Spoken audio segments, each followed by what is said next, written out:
이어서 뽑아주시면 됩니다.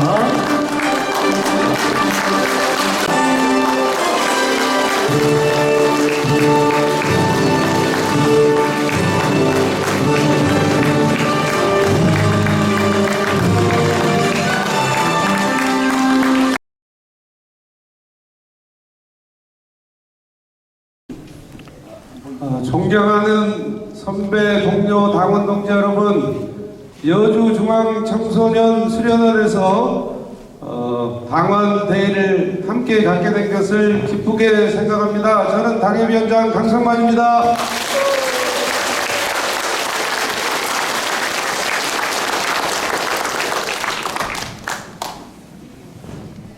모두들 당을 걱정하고 나라를 걱정하셔서 이곳에 오셨습니다. 저는 벌써 여러 선배님들로부터 질책이라고 할까, 내년에 큰일이다, 선거 결과가 안 좋으면은 나라가 망할 텐데, 이런 말씀을 들었고, 왜 이재명을 못 집어넣느냐 이런 말씀도 들었고, 당연히 들어야 될 말씀들을 벌써 오늘 아침에도 여러 선배님들로부터 들었습니다. 다들 그런 마음에서 이곳에 오신 걸로 아는데요. 잘 되지 않을까요, 여러분? 저는 내년 총선이 잘 될 거라고 확신하는데, 여러분도 그렇게 생각하십니까?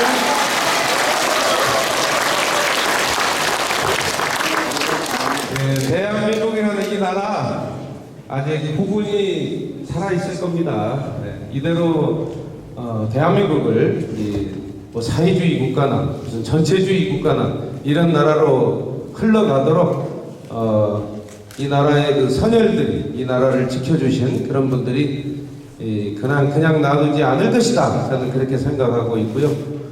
또 지금의 윤석열 대통령께서 지금 뭐 여론조사는 지지율이 높이 안 나온다고 하지만 사심이 없는 분이기 때문에 자기 나름대로, 자기 스타일대로 지금 소신 있게 하고 계시다고 저는 생각을 하고 있습니다. 그분이 무슨 부정부패를 저지릅니까? 뭐 그분이 친인척이 나와서 뭐 준동합니까? 아무 그런 게 없잖아요. 그냥 사심 없이 자기 스타일대로 하고 계신 것 같습니다. 언젠가는 국민들이 그분의 진심을 알아줄 날이 곧 올 거다, 저는 그렇게 생각하고, 바로 그 시점이 내년 총선이 아닌가, 저는 그렇게 생각하고 있습니다.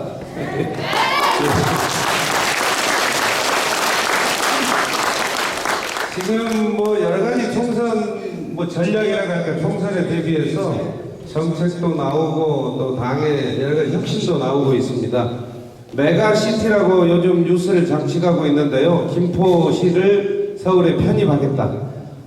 갑작스럽게 이런 얘기 들으니까 이제 혼동하고 혼란을 겪는 분도 계시는데, 이 메가시티라는 이 용어는 이미 세계에 등장한 지 오래됐습니다. 이 메가시티는 메가 글자 그대로 어마어마하게 거대하다 이런 뜻이고요. 시티는 도시잖아요. 그러니까 거대 도시인데, 뭐 뉴욕이라든가 도쿄라든가 런던이라든가 이런 세계 3대 도시, 이런 도시처럼 도시의 규모를 키워가지고 세계의 주요 도시가 이제 경쟁을 하는 거예요, 이미. 그런데 서울은 그런 경쟁을 하는데 지금도 좁다, 이런 얘기가 되겠습니다. 지금 실제로 여러분, 런던은요, 대런던 플랜이라고 런던을 키우는 것을 국가의 가장 중요한 정책 사업으로 정한 지 몇 년 됐습니다. 그리고 여러분, 프랑스 파리는 그랑 파리라 해가지고요, 파리하고 파리 주변의 지자체 131개를 이렇게 연대하는 그런 거대한 파리를 만들고 있습니다. 말하자면 도시가 커야 경쟁력을 갖는다, 국제적인 경쟁력을 갖는다, 글로벌 경쟁력을 갖는다, 이제 이런 뜻이에요. 그런데 우리 이제 서울 시민들이나 경기도민 국민들은 아직은 이제 여론이 아직 숙성되고 형성되지 않아서 무엇이 옳은 것인지 이런 고민들 하시는데, 이 김포가 들어오면은 여러분, 우리 가까운 광명도 들어올 거고요, 하남도 들어올 거고 구리도 들어올 거고, 정말 서울이 커집니다. 지금은 서울이 점점 쪼그라들고 있고 경기도가 커지고 있잖아요. 이게 서울의 경쟁력이 지금 약화되고 있는 거예요. 서울의 경쟁력이. 서울 지금 인구 1000만 무너진 지 오래잖아요. 950만 또 지금 무너질까 말까. 그런데 이 메가시티라고 하면은 1000만 이상의 도시입니다. 기본적으로 인구 1000만이 안 된 도시는 메가시티가 아니에요. 그래서 여러분 뭐 그런 부분에 대해서 너무 걱정하실 필요 없고요. 거대 도시가 되면은 뭐 여러 가지 또 이 서울 시민이 지금 고민하는 뭐 쓰레기 매립장 문제 이런 것들이 해결될 수가 있어요. 지금 상암동에 쓰레기 그 태우는 데를 한다고 하니까 마포 주민들이 반대하고 난리 해가지고 못 하잖아요. 그렇다고 인천, 경기도가 서울 시민의 쓰레기를 받아주지도 않겠다고 또 하고 있고 이런 고민들을 풀 수가 없는 거예요. 그 다음에 김포하고 연장되면 서울이 바다가 인접한 도시가 되는 거예요. 해양 도시가 된다 이 말이에요. 김포 그쪽에 바다하고 연결이 돼 있잖아요. 거기 항구가 발달할 것이고, 배가 정박을 할 것이고, 그래서 서울로 이렇게. 그리고 지금 여러분 GTX가 이제 내년에 A 노선이 저쪽에 뭐 파주에서 뭐 저 양재인가 그쪽으로 이제 되잖아요. 내년에 이제 내년 3월인가 이제 기공식이 아니라 완공이 되는데. 그거 되면 파주에서 양재까지 30분이면 간다잖아요. 그러니까 GTX나 자기부상 열차나 초고속 열차 이런 것들이 앞으로 뭐 이제 생활화가 돼버리면 거리 개념이 없어지는 거예요. 시간으로는 몇 분 안 걸려버리기 때문에 여러분. 30분이면 어디든 가버리고 40분이면 가버리고. 그러니까 그래서 메가시티가 필요하다 이런 얘기가 돼 있고요. 또 하나는 지금 최근에 뉴스 보시면은 영남에서 편안하게 국회의원을 3번 이상 해먹은 중진들 전부 수도권에 비어있는 험지로 가라. 지금 이런 얘기를 인조한 혁신위원장이 하고 있잖아요. 그것도 뭐 그분들이 서울에 오시면은 당선된다는 보장은 없어요. 그러나 오시는 것 자체를 국민들은 나쁘게 보지는 않습니다. 왜? 그냥 뭐 공천이면 당선된 데서 그분들은 뭐 편안하게 3번, 4번, 5번, 6번 평생을 해먹잖아요. 저 같은 사람은 어려운 데서 아무리 노력해도 힘들잖아요. 이런 것은 참 불공평하지 않냐 해서 정말 그 인요한 혁신위원장이 당신들 정말 대통령을 사랑한다면 가라 이거야 가라. 당신들도 험지에 가서 한번 싸워보고 당을 위해서 그렇게 한번 헌신해라. 그래서 이것이 여론화가 아마 될 겁니다. 그래서 공천 때 그런 부분들이 많이 아마 이렇게 적용이 될 걸로 봐요. 그 이외에도 지금 뭐 저희들이 여러 듣고 있는 채널로 정보로는 이제 국회가 예산 국회 시작이 됐잖아요. 12월 달에 예산 국회가 끝나면은 정치권에 큰 변동들이 또 올 것이고요. 그래서 총선까지는 시간이 많이 남았고 항상 여러분 선거는요, 여러분 투표하기 일주일 전 여론이 좌우합니다. 불과 일주일 전에 여론이 어떻게 형성됐느냐. 그래서 여러분 너무 일희일비하지 마시고 반드시 우리가 내년에 이긴다 이런 확신을 가지고 저와 함께 가주시겠습니까 여러분?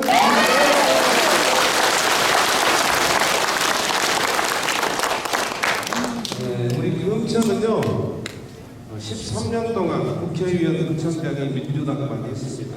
그래서 우리 당원들이 많이 사기가 저하돼 있고 저쪽에 눈치도 보시고 다 이해하고 있어요. 너무 오랜 세월이잖아요. 13년을. 근데 이 13년 동안 민주당이 여러분 말만 동네방네 뭐 행복도시지 한 게 없어요. 서울의 25개 구 가운데 가장 낙후돼 있습니다. 불행하게도 우리가. 서울을 다녀보신 분은 알아요. 지방에 여러분 많이 버스 타고 다녀보시면 지방이 더 잘 돼 있어요. 그런데 금천에서만 보면은 뭐 그런 걸 못 느끼는데 정말 우리 금천은 여러분 일단 집값이 서울 25개 구 중에 꼴찌고 땅값도 꼴찌고요. 우리들의 자산이 올라가지 않고 있어요. 여러분의 재산이.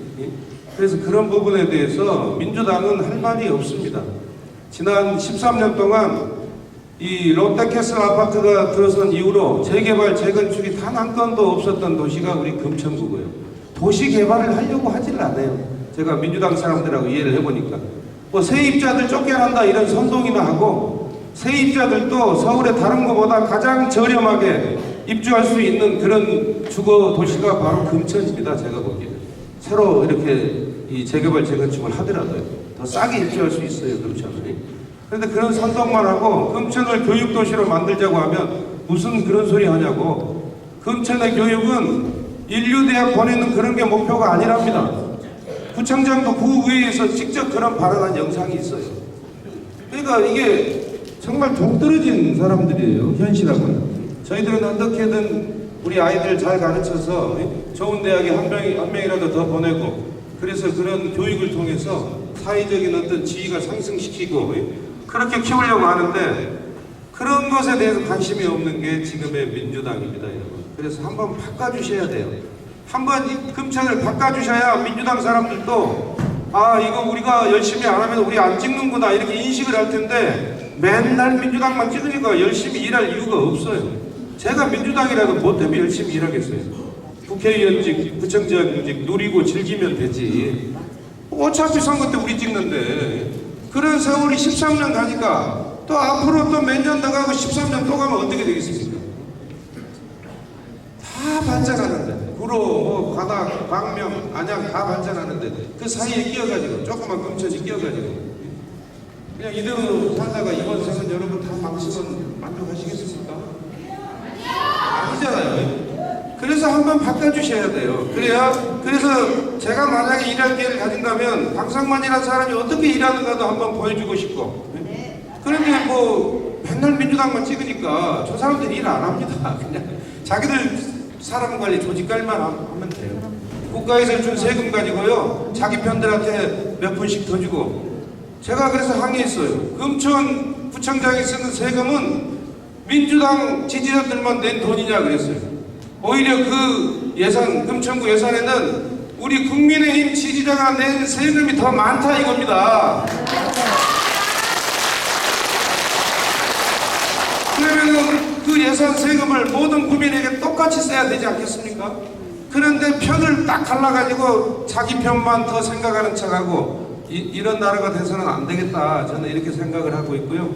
그리고 이제 제 얘기를 좀 드리면은요, 저는 이 우파 정당하고 인연을 맺은 지 20여 년이 돼갑니다. 제가 2006년도에 한나라당 때 이 당에 이 초대를 받아서 당에 입당을 했습니다. 그래서 2007년도에 그때 한나라당이 이제 그 야당이에요. 또 김대중 노무현으로 이어지는 그 정권입니다. 노무현 때. 그래서 우리 당에서는 이명박, 박근혜 이런 사람들이 이제 정권을 다시 찾겠다고 이렇게 경쟁을 하고 있었고, 그러던 시절에 그때 그 당 대표가 강재섭이라는 분인데 한번 저를 만나자고 해서 만났더니 내년에 대통령 선거가 있어서 정권을 찾아와야 되는데 전라남도 무안시남 국회의원 보궐선거에 내보낼 후보가 없다는 거예요. 자네가 와서 한번 우리 당으로 출마해주면 안 되겠는가? 그래서 제가요, 저는 뭐 너무나 이 뜻밖의 그런 제안이었기 때문에, 또 저는 전라도에서 태어났고 전라도에서 초중고를 나오고 직장 생활을 성실하게 하고 있는 사람인데, 그래서 제가 고민을 했어요. 한 3일만 시간을 주십시오. 그리고 고민을 한번 해보겠습니다. 근데 저는 제가 한나라당 가서 정치한다는 생각을 해본 적이 없습니다. 그랬어요. 전라도 정서에 저도 그때 같이 갖고 있었고, 제가 모셨던 분이 여러분 리틀 DJ라고 동교동계 김대중 대통령의 최측근인 한화갑이라는 새천년 민주당 대표를 제가 모셨거든요. 보좌관도 하고. 그런데 강재섭 대표한테 그 제안을 받고 제가 3일 고민하다가 수락을 했어요. 제가 한번 한나라당으로 출마해 보겠습니다.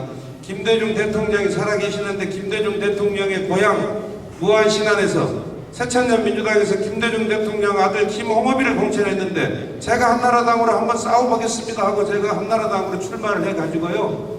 그래도 한나라당을 만든 이래 호남에서 최초로 제가 2자리 득표를 그때 했었습니다. 그게 17년쯤 전이에요. 그렇게 해서 제가 이 당에 왔는데, 이 당에 오니까 박근혜하고 이명박이가 서로 대통령 하겠다고 싸우고 난리예요. 근데 제가 어느 쪽 줄을 서지 않고 그냥 당에 반드시 있었습니다. 당에서 당무만 했어요. 그때 나경원 대변인 밑에 제가 상금 부대변인을 하면서 나경원 대변인의 성명 논평 초안을 제가 다 썼어요. 그리고 중앙당 윤리위원을 하면서 그때 막 김무성 의원도 징계를 주고 이런 일도 했고요. 근데 그렇게 이 당에 있었는데 그 세월이 17년이 되는데 그 양쪽 계파 싸움 때문에 휘둘리다가 제가 다른 데서 몇 번 예비 후보를 뛰어봤습니다만 한 번도 공천을 못 받고 5번을 못 받고 저는 다 승복했습니다. 한 번도 당의 불만을 토로한 적도 없고요. 지금까지 한 번도 당적을 바꿔본 적도 없고요. 제가 뭐 민주당으로 출마해 봤거나 민주당 당원으로 활동한 적도 과거에도 없었고요.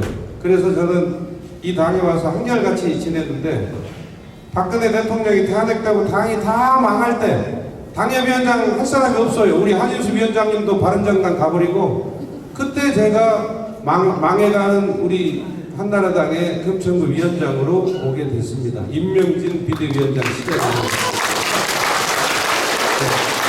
그래서 여러분들하고 이렇게 만나서 살게 되었는데 당협위원장은 뭐 1년도 안 했는데요. 독산초등학교 행사장에 인사하러 갔다가 차가 와서 들이받아갖고 또 죽다 살았어요. 그 다리가 다 조각조각 나고 어깨가 틀어지고 그런 한 1년 병원 신세를 지고 그래서 목발을 찍고 기부스를 하고 홍준표 후보 대통령 선거부터 지금까지 선거를 치러왔습니다. 2차례 지방선거, 총선은 한번 제가 나가서 실패했고요. 또 뭐 오세훈 시장 보궐선거 여러 차례 선거만 치렀어요. 이렇게. 그래서 그런 세월을 살다 왔는데 이제 제가 이러면 다들 저를 젊게 보는데 제가 1961년 3월 17일생입니다. 62살이에요. 정부 나이로. 우리 나이로 63이고 적은 나이도 아니고요. 급차례 무슨 유성은 뭐 무슨 최기상 민주당 뭐 이혼 다 제와 한참 후배들입니다. 사실. 그래서 저도 이제 뭐 시간도 없고 그래서 내년에 이제 아마 마지막 정치판에 와서 마지막 도전이고 주민 여러분께서 기회를 주신다면 정말 깨끗하게 뭐 여기 우리 구의원님들 계시지만 저 2번의 지방선거 단돈 10원짜리 하나 받는 공천 안 했습니다. 깨끗하게 공천했고요. 네? 그렇게 뭐 거짓말이면 이분들이 가만히 있겠습니까? 네, 그렇게 했고 또 제가 일을 많이 해봤습니다. 20대 때는 고등학교 영어교사를 했고요. 후반에 30대 때는 국회하고 정당 출입하는 기자 생활을 했고 40대 때 제가 이 거물 정치인의 보좌관을 하면서 정치판으로 본격적으로 들어와서 정부 부처에 가서 제가 그 공무원을 3번 했습니다. 문화체육관광부 국정홍보처 과장을 했고 농림부의 2급 국장급 공무원을 했고요. 또 용산의 국립중앙박물관 공공기관 제가 사장까지 3번의 경험을 쌓았고요. 그리고 선거도 3번 출마해서 고향에서 2번, 검찰에서 1번, 3번 낙선해 왔고요. 그리고 정말 파란만장하게 살아왔습니다. 어떻게 보면 여러분 제가 얼굴이 좀 깨끗해 보이니까 저 새끼는 고생 하나도 안 하고 편하게 살았나 보다 그러죠. 그거 아니에요.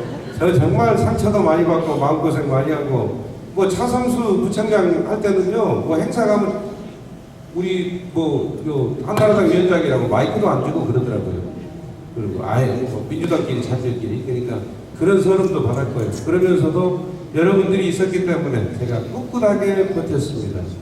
우리 금천구에도 우리 자유우파 정당을 사랑하는 이런 당원 동지 여러분이 계시는데 내가 약한 모습 보였어야 되겠습니까 여러분? 제가 보기보다 굉장히 강한 사람입니다. 이렇게 웃지만은 정말 마음은 강하가요. 절대 흔들리지 않습니다 여러분. 그래서 오늘 이렇게 먼 이곳까지 와주신 우리 선배 동료 당원 동지 여러분께서 오늘 이 행사를 잘 즐겨주시고 대통령이 성공하시도록 여러분 항상 마음과 힘을 모아주시고 그렇게 해주신다면 저는 내년 4월 11일인가요? 선거에서 반드시 우리 국민의힘이 과반수를 넘어서 성공한 선거를 만든다고 하셨습니다 여러분! 네, 저 얘기를 이 정도 마치고요. 시간이 또 우리 특강 가시는 유명한 분이 오셨어요. 민영삼 씨라고 여러분 따따부타 배승희 민영삼의 따따부타가 무려 그 구독자 수가 150만이 넘어가고 200만 향해 가고 있는 그리고 우리 민영삼 우리 강사님이 우리 당의 전당대회 최고위원 나와가지고 첫점으로 떨어졌어요. 이분도 전라도 분인데 목포 분인데 저하고 제 고등학교 1년 선배입니다 여러분. 아니 제가 잘하죠. 저분도 옛날에 지금 헌장에 해당하시는 정대철 전 의원을 모시고 서울시원도 하시고 화려한 경력을 갖고 계시는데 아주 유명한 분이니까 일단 특강 재밌게 들으시고요. 또 이따 식사 때 뵙겠습니다. 여러분 감사합니다. 사랑합니다.